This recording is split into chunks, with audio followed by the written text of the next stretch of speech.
So how do they work? How do they work to the end user? Okay, I've had little old ladies come up to me and say, how are you supposed to move fast when you gotta stop and pay the toll? Well, you don't stop and pay the toll. You go under the electronic gantry and basically it exchanges information with you and you pay your toll automatically. And there is no private company that is accessing your information. Okay, your information, as a user of one of these lanes, we're not sending data about your Social Security number to Spain. No, this is all managed by our North Carolina Turnpike Authority, which is now an arm of the Department of Transportation. And they are our customer interface. And the free general purpose lane is still available. So if you choose to ride in the express lane, you can either have a transponder that you sign up for. You buy the transponder, and it's like a debit card. You put an amount on there, and it deducts the toll that you basically agreed to pay by traveling in the express lane every time you ride under one of these gantries.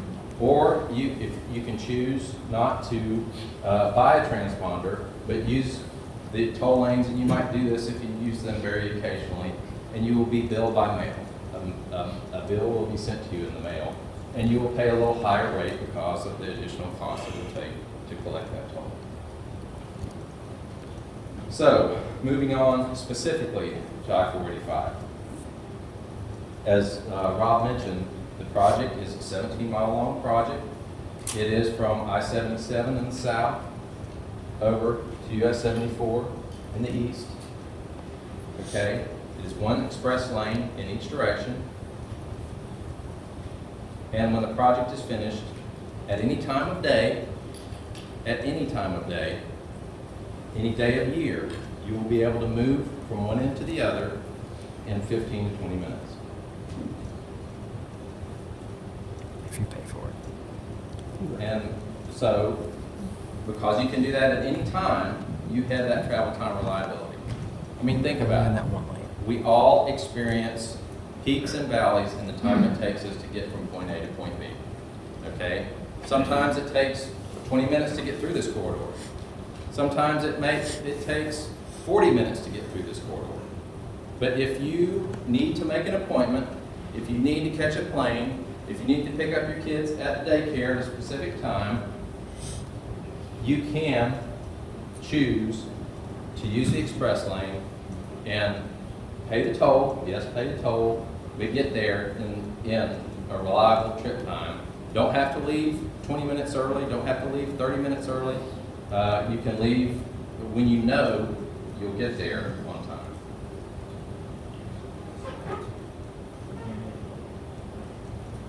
So, more specifics about the project.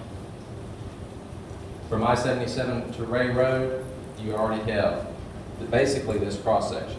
You have the 3 general purpose lanes and the wide paved shoulder that we will convert to an express lane. From Rea Road to Providence Road, we have, again, currently we have 2 general purpose lanes to help with traffic operations in and out of the express lanes, to help compensate for several large developments resulting from a change in land use on Providence Road. We are extending the general purpose lane to Providence Road and then adding the express lane in each direction. The express lane will be separated from the general purpose lane by either a solid white line or by a 2-foot or 4-foot delineation with those plastic bollars. Access into the express lanes will be in and out of merge lanes, or as Rob mentioned, the direct connectors. So we are currently studying exactly where the most optimal places for those direct connects and those ingress and egress from the express lanes are. We will execute the project and deliver the project through a design build process. This is similar to the process that we that we just completed in phase one. Basically, instead of completing a design with a private engineering firm and then putting it out to contract for bids, we go through a selection process with design-build firms, design-build teams that combines an engineer and a contractor, and they move forward with delivering the project. Allows for more innovative concepts and reduce project costs, allows them to begin construction while they're finalizing the last elements of design, and allows for quicker project delivery. With the project, we will also be doing a noise and air quality analysis.